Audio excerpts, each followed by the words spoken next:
So one final virulence factor of group A strep that we need to discuss is this thing called the M protein.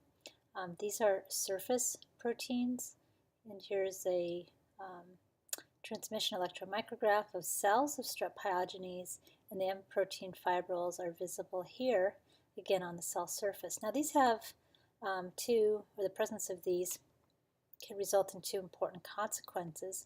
The first of which is that these can make it, again, very difficult for the body to clear these by phagocytosis. So similar to the protein A of Staph aureus, these interfere with the complement cascade of the immune system, which generally, again, one of the major functions is to stimulate phagocytosis.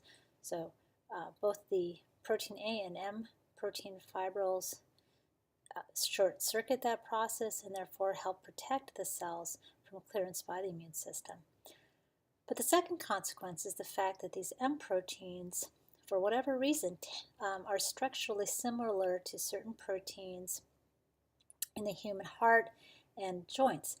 And as you can imagine, then, as the body's mounting an immune response, they're producing antibodies that react with these M proteins.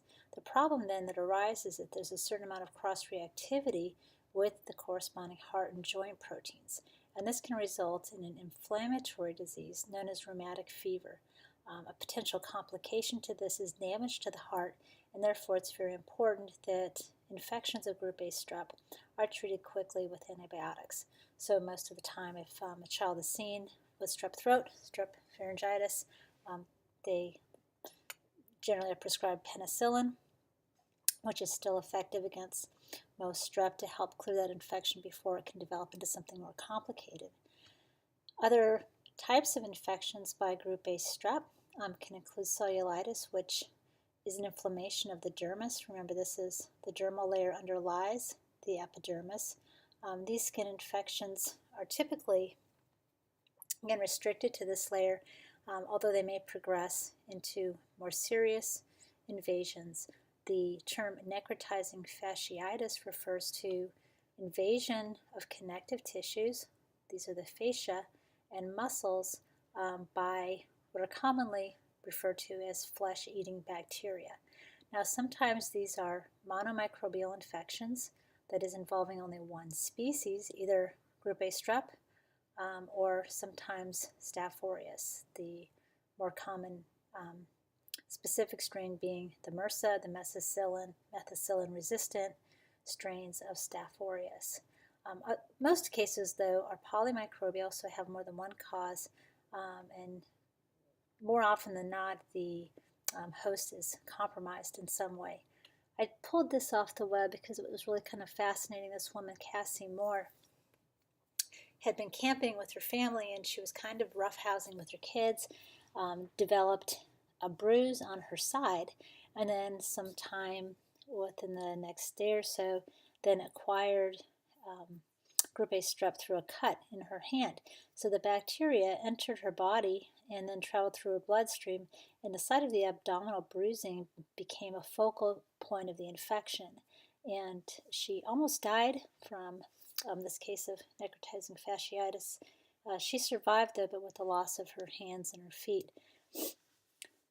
A couple figures in your book give you a more illustrated timeline of the progression, development and progression of necrotizing fasciitis.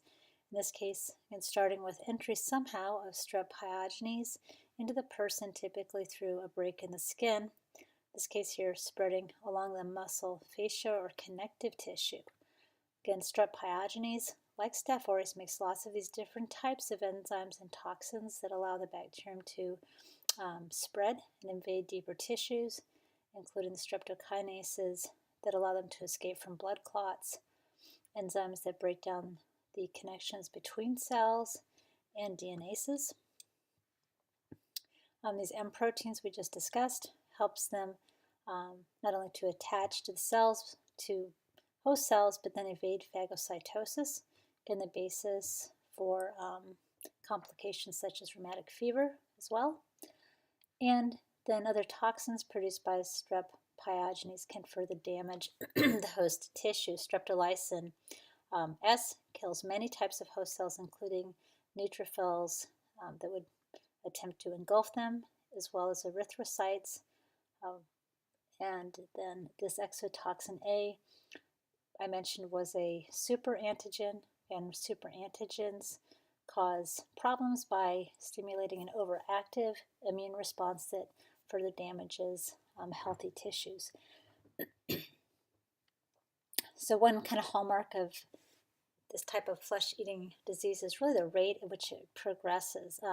Several centimeters an hour is pretty terrifying and really highlights the importance of getting this type of condition treated as quickly as possible. This is another kind of in real life image of the effects of necrotizing fasciitis. Again, the organisms that are involved can be acquired in a number of ways, usually though spread by direct contact of affected individuals. If the condition is established, the death can occur in about 20% of the patients. Penicillin, in the case of strep pyogenes, is prescribed. And sometimes another clindamycin, which I believe inhibits protein synthesis. Okay. Otherwise, it's difficult to prevent just because the strep pyogenes is so common and widespread. So we're going to continue our discussion of bacterial diseases of the skin by considering cutaneous anthrax.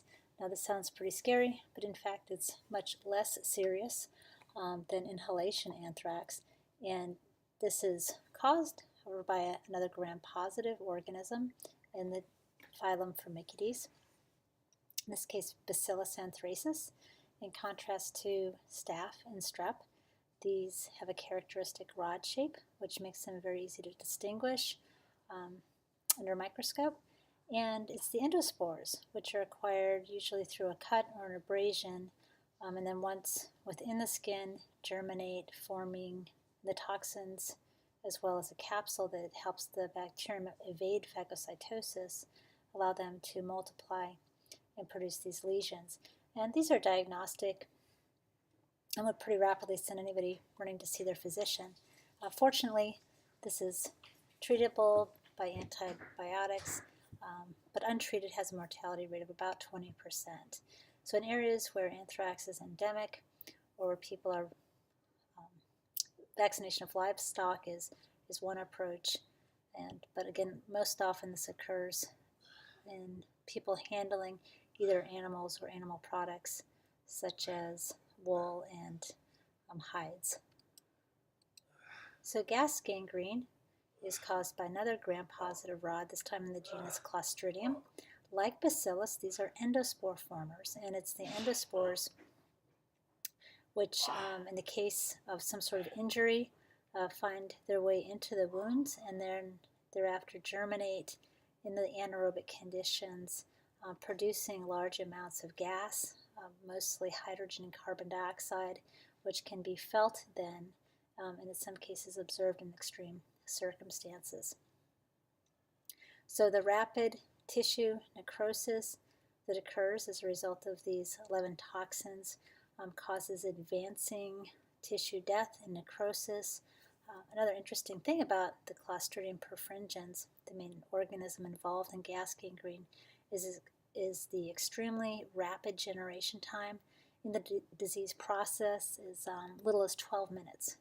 It's the amount of time necessary for one cell division. As you might expect, gas gangrene represents a medical emergency requiring immediate administration of antibiotics, surgical removal of dead tissue. But even with those interventions, the mortality rate is upwards of 40%.